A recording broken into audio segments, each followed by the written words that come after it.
O'zi geometriya burchaklar mavzusi 4-test. Birinchi savolda aytyaptiki, bizdan alfani so'rayapti. Alfani topish uchun b burchagini qiymatini bilishimiz kerak. B burchagini qiymatini qanday topamiz? Bu b burchak bilan 120 ni yig'indisi 180 bo'lishi kerak, chunki ichki bir tomonli burchaklar yig'indisi 180 gradusga teng bo'ladi. Demak, bu yerimiz 60 bo'ladi. Chunki 60 ni 120 ko'rsak, keyin 180 bo'ladi. Endi biza to'liq bitta aylanamiz 360 ga teng bo'ladigan bo'lsa, 60 ga 160 ni qo'shsak va alfani qo'shsak 360 gradus chiqish kerak. Ya'ni uchalasini ham qiymatini qo'shing bilan 360 gradus bo'lishi kerak. Bu yerdan alfani topadigan bo'lsak, 60 ga 160 220, 360 dan 220 dan olsak 140 degan javob chiqadi. To'g'ri javob D. Xo'p, ikkinchi savolda S nuqtadan o'tuvchi va D1 parallel bo'lgan chiziqni tortib olamiz.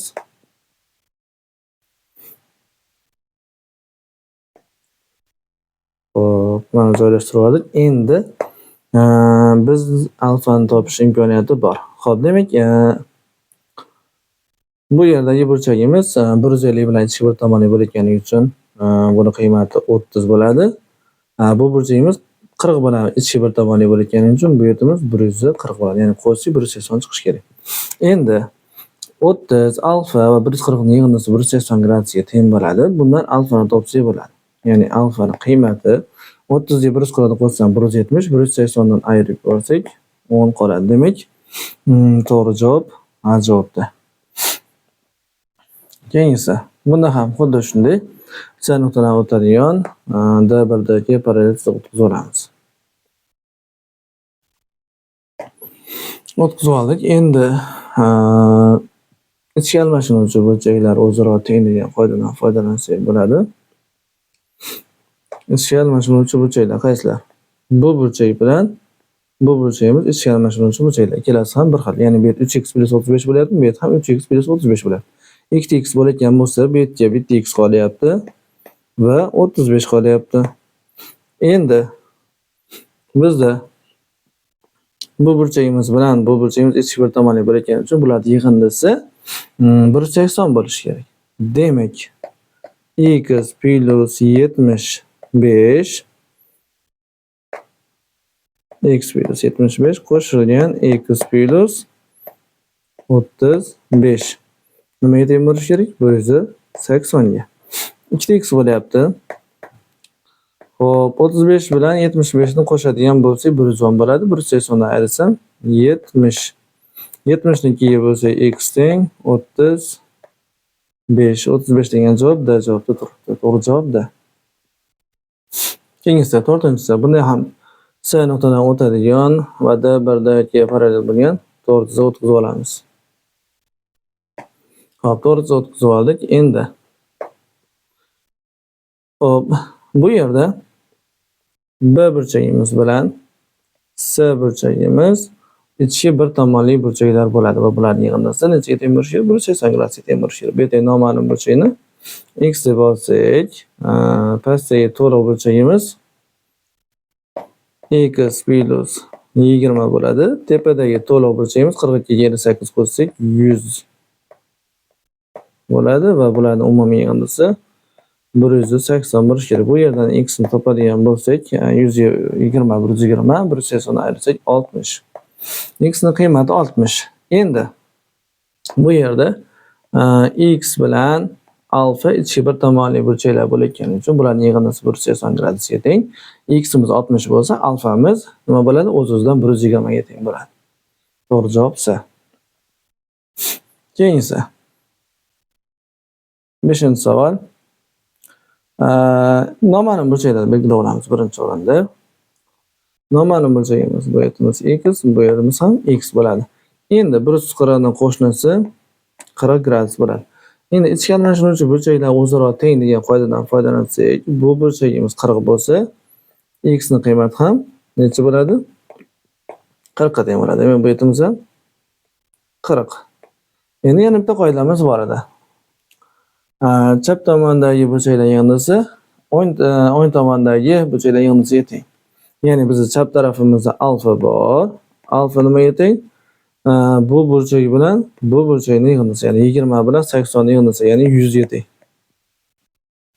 To'g'ri javob E. 6-savol. 6-savolda bizga aytyaptiki, BC bilan FE parallel ekan va AB bilan, ya'ni BA bilan CD parallel ekan. Bu chiziqlarni davom ettira olsak. Xo'p. Endi alfani topish imkoniyati bo'ladi shunda. Xo'p, endi bu yerda bu burchagimiz 60 bo'lsa, demak bu yerimiz ham 60 gradus bo'ladi. Xo'p, endi hozirgi qoidadan yana foydalansak bo'ladi. Ya'ni bu bilan buni yig'indisi alfaning yig'indisiga teng. Demak, alfani o'zining qiymati teng ekan 60 + 20, ya'ni 80 ga. Javob to'g'ri bo'ladi. Keyingi 7-savol D nuqtadan o'tadigan va D1, D2 chiziqlarga parallel bo'lgan to'g'ri chiziq o'tkazib olamiz.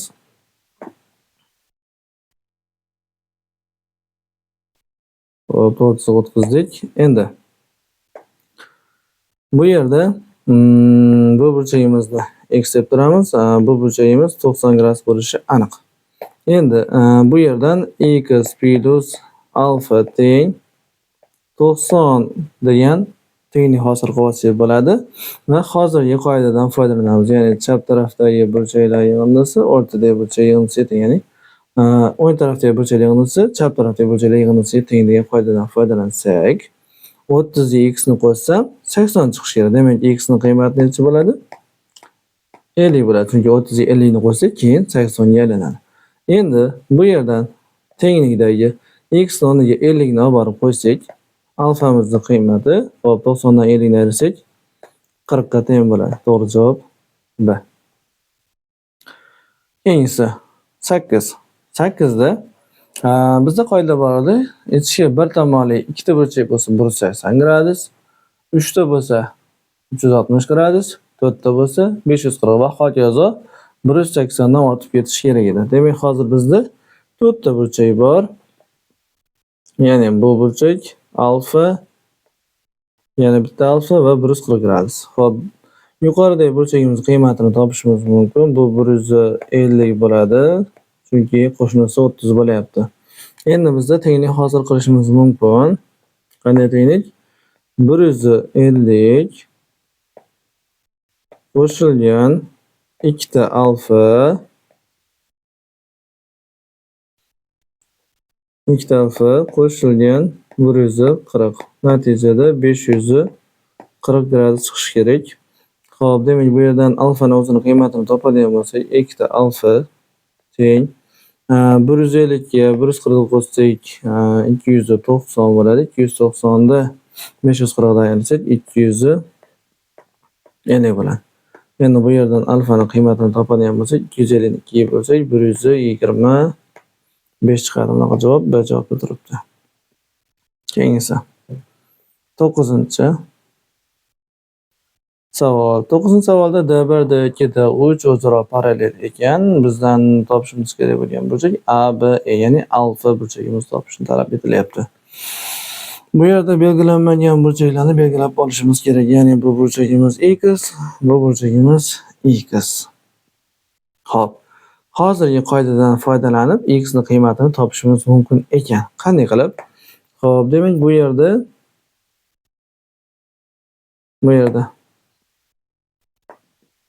72 ga hozir 72 ga 38 ni qo'shadigan bo'lsak, o'rtadagi burchak 2 ta x ni berishi kerak. Ya'ni 2 ta x ning qiymati teng ekan. 72 ga 38 ni qo'shsak 110 bo'ladi. X ning o'zining qiymatini topsak, 112 ga bo'lsak 55 bo'ladi. X ning qiymati 55 mi? Endi yuqoridagi holatga qaraymiz. Alfa bilan 38 ning yig'indisi bu burchakning yig'indisini berish kerak. Chunki D3 bilan D1 parallel. Xo'p, demak bu yerdan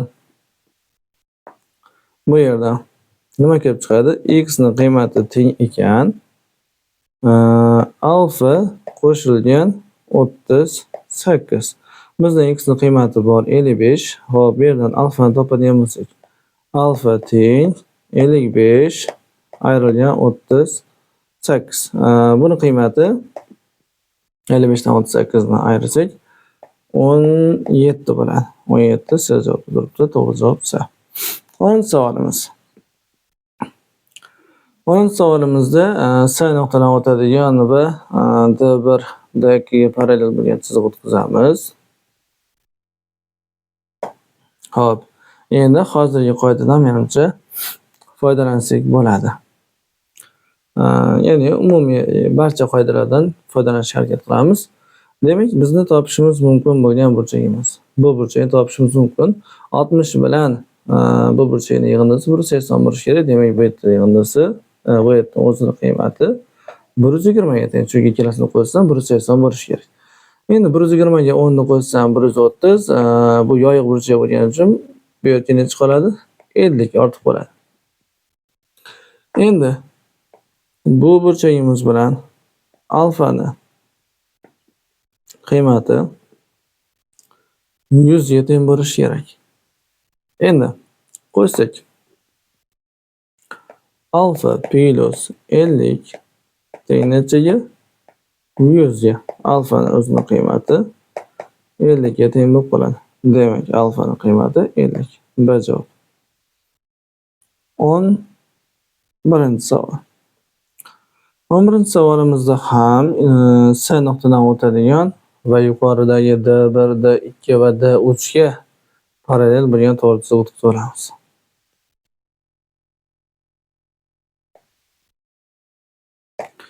O'tkazib oldik. Endi belgilanmagan burchaklarni x bilan belgilaymiz. Ya'ni bu burchak x, bu burchagimiz ham x. Endi topish mumkin bo'lgan birinchi burchaklarimiz.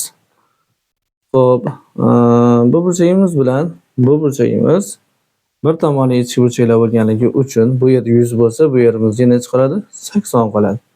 Xo'p, endi 120 bilan bu burchagimiz ichki bir tomonli burchaklar bo'lgani uchun bu yerimiz 120, demak bu yerimizga necha qoladi? 60 qoladi. Qo'shsak 180 chiqishi kerak.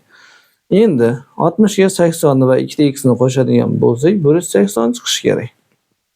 Tengni yozib olsak bo'ladi. 2 ta x qo'shilgan 60 ga 80 ni qo'shsam 140 teng 180.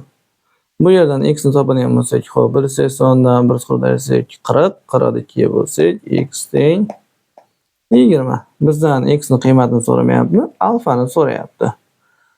Xo'p, demak, bu yerda to'liq bu burchagimiz va alfa ichki bir tomonli burchaklar bo'layotganligi uchun bular yig'indisi 180 gradusga teng bo'lishi kerak. Menda x ni qiymati bor, demak faqat bitta alfa noma'lum bo'lyapti. Alfani topib qo'yish unchalik qiyin ish emas. Ya'ni nima qilamiz?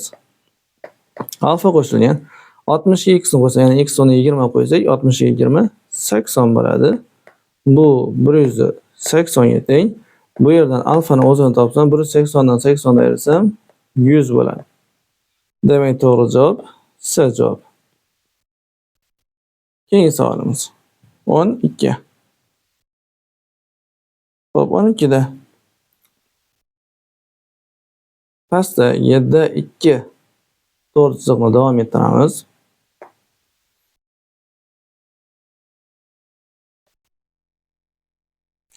Demak, to'g'risini davom ettirdik.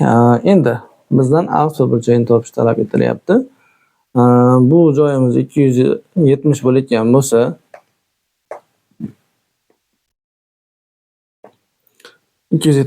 to'liq aylanib 270, demak bu burchakka necha qoladi? 90 qoladi. 90. Endi bizda bitta qoida bor. O'ng tarafdagi burchaklar yig'indisi chap tarafdagi burchaklar yig'indisiga teng degan qoida bor. Mana shundan foydalansak, xo'p, bu yerni x deb turamiz. X ga, ya'ni bu chap tarafdagi burchaklar bo'layapti. 30 bilan 90 o'ng tarafdagi burchaklar bo'layapti. Bularning yig'indisi,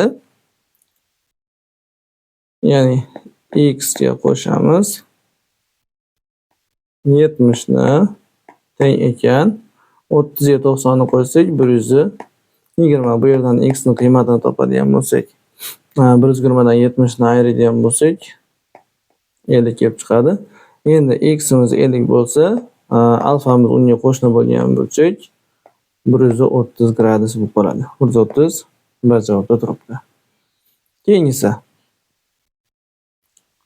13-savol. Bizdan so'rayotgan burchagi alfa bo'lyapti. Alfa burchagining qiymatini topishimiz kerak. Birinchi o'rinda bu yerda endi qo'shimcha chiziqlar o'tkazmay turamiz. Topishimiz mumkin bo'lgan birinchi burchagimiz bu. Bu burchak 150 bilan o'zaro ichi bir tomonli burchaklar. Bularning yig'indisi 180 gradusga teng bo'lishi kerak. Demak, bu yerda 150 gradus bo'lsa, bu yerda necha qoladi? 30 qoladi. Endi bu burchagimiz yoyiq burchak bo'lganligi uchun 3 ta x, ya'ni x lar hisoblasan 3 ta x va 30 bu nimaga teng bo'lishi kerak? 180. Bu yerdan x ning qiymatini topish mumkin. 180 dan 30 da ayirsa 150, 150 ni 3 ga bo'lsak 50. Ya'ni x ning qiymati nechaga teng ekan? 50 ga teng ekan. Endi hozirgi qoidani yana qo'llaymiz. Ya'ni chap tarafdagi burchaklar yig'indisi o'ng tarafdagi burchaklar qiymatiga teng. Demak, chap tarafimizda alfa bor va 2x bor. Endi o'ng tarafimizda faqat 128 bor. Endi demak, bu yerdan nima tegining hosil qilsak bo'ladi? 2x bo'lsa, x o'rniga 50 qo'ysam, 2xim 100 ga teng bo'lib qoladi. 100 qo'shilgan alfa teng ekan 128. Bu yerda o'z-o'zidan alfaning qiymati 28 ekanligi kelib chiqadi. 28 javobda. 14-savolimiz. 14-savolda D nuqtadan o'tadigan va D1 va D2 ga parallel bo'lgan bitta to'g'ri chiziq o'tkazib olamiz. Xo'p, chiziq o'tkazib oldik.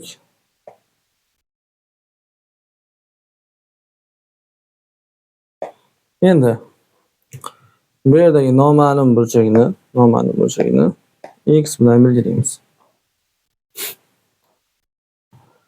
Xo'p, hozir qiladigan ishimiz, birinchi ishimiz mana shu bo'lyapti. Endi xo'p, tepadagi D1 to'g'ri chiziqni ham davom ettiramiz va bu burchakni topamiz. 150 gradus bo'ladi. Endi bu yerda 150, 120 va 20 plus x nechta burchak bo'ladi? 1, 2, 3. 3 ta burchak, ya'ni ichiga bir tomonli 3 ta burchaklar yig'indisi 360 gradusga teng. Demak, bu yerdan x ning qiymatini topishimiz mumkin. Qanday qilamiz? Xo'p, 150 ga 120 ni qo'shsak 270. 270 qo'shilgan oxirgi burchagimiz 20 plus x. 20 plus x tenglisiga 360 ga. Bu yerdan x ni topsak 270 ga 20 ni qo'shsam 290, 290 ni 360 dan ayirsam 70. X ning qiymati necha ekan? 70 ekan. Endi bu yerda alfa bilan x bu ichi bir tomonli burchaklar, bularning yig'indisi 180 gradusga teng bo'lishi kerak. X'imiz 70 bo'lsa, alfaga necha qoladi? 110 qoladi. Demak, alfaning qiymati 110 ga teng ekan. 15. 15 da belgilanmagan burchakni belgilab olamiz. Ya'ni bu burchakni x desak, bu burchakni ham majbur necha deymiz? X deymiz. Endi bu yerdan x topish muammo emas. 3 burchakning ichki burchaklar yig'indisi 180 gradusga teng. Ya'ni 3 burchakning ichki burchaklar yig'indisi 180 gradusga teng. Mana shunda x ning qiymatini topish mumkin. Ya'ni bu burchagimiz 90, bu 70. Buga necha qoladi desa, yozaman. 90 plus 70 plus x teng 180. Bu yerdan x ning qiymatini topadigan bo'lsak, 90 ga 70 ni qo'shsak 160, 180 dan 160 ni ayiradigan bo'lsak 20 bo'ladi. Demak, x ning qiymati 20 ga teng bo'lyapti. Endi shunda to'liq D burchagimiz 2x deyaptimi? 40 ga teng bo'ladi. Bu burchagimiz 50, 50 bilan 40 ning yig'indisi alfani beradi. Ya'ni chap tarafdagi burchaklarimiz yig'indisi o'ng tarafdagi burchagimiz yig'indisiga teng. Ya'ni bitta bo'lgani uchun o'zini olamiz. Xo'p, 2ximiz 40 bo'lyapti. 40 ga 50 ni qo'shsak Nimaga teng bo'lyapti? Alfaga. Alfaning qiymati 90 ekan. 90 A javobda turibdi. Va oxirgi 16-savol. Bizdan so'rayotgan burchagi alfa bo'lyapti. Bu yerdan belgilanmagan ikkita burchak bor ekan. Bittasini x, bittasini y deymiz. Ya'ni bu burchakni x desam, bu yer ham necha bo'ladi? X bo'ladi. Bu burchakni y desam, bu yer ham y bo'ladi. Endi D1 bilan D2 o'zaro parallel ekan. Biz bunday qoida chiqarsak bo'ladi bu yerdan. Hozir bu yerda bu burchak bilan bu burchagimiz o'zaro ichkan almashinuvchi burchaklar. Ya'ni bundan tenglik hosil qilsak bo'ladi. Ikkita x'imiz teng ekan nimaga? Bitta y ga. Xo'p, endi shundan kelib chiqib 3 burchak, ya'ni bu S, B, D degan burchagimiz, 3 burchagimiz. Ichki burchaklar yig'indisi nechaga teng edi? 180 gradus, ya'ni 3 burchakning ichki burchaklar yig'indisi 180 gradusga teng. Mana shu qoidadan foydalansak, x plus y qo'shilgan 60 teng 180. Menda y ning o'rniga ikkita x ni olib berish imkoniyati bor. Ikkita x ni qo'ysam, x larim soni 3 ta bo'ladi, 3x. 60 ni 180 dan aytsam 120. Xo'p, endi x ning o'zining qiymatini topsak, 40 ga teng bo'ladi. Ya'ni x ning qiymati nimaga teng? 40 ga teng ekan. Bizdan x emas, alfani so'rayapti. Endi bu yerdan alfa burchagimiz chap tarafda, x burchagimiz chap tarafda va markazda 60, ya'ni x ga alfani qo'shganimiz 60 ga teng bo'lishi kerak. X imizning qiymati 40 bo'lgani uchun alfamiz necha qoladi? Ya'ni 60 bo'lishi uchun 20. Chunki 40 ga 20 ni qo'ysak, keyin 60 bo'ladi. Bu javob A da turibdi. Demak, 4-testimiz, ya'ni burchaklar mavzusidan 4-testimiz yechimlari mana shulardan iborat. Endi savollar tug'ilishi mumkin. Ba'zi bir tushunarsiz qoidalar haqida gap ketyapti. Bu qoidalar boshqa kitoblarda yo'q. Mana shu Puza kitobini har bir mavzuning boshida qoidalar berib ketgan. Mana shu qoidalarni yaxshilab o'rganib olishimiz kerak. Shunda hozirgi men yechib berayotgan yechimlarni tushunishimiz yana ham osonroq bo'ladi. Shuning uchun bu video darslarni ko'rishdan avval birinchi o'rinda sizlar Puza kitobidagi qoidalarni, ya'ni qaysi mavzuni o'rganayotgan bo'lsangiz, o'sha mavzuning qoidalarini yaxshilab o'rganib olishingiz kerak. Shunda bizni hozirgi qilayotgan yechimlarimizni bemalol tushunishingiz mumkin bo'ladi. E'tiboringlar uchun rahmat. Xudo xolasa, qolgan testlarni ham yechimlarni qilib tashlaymiz.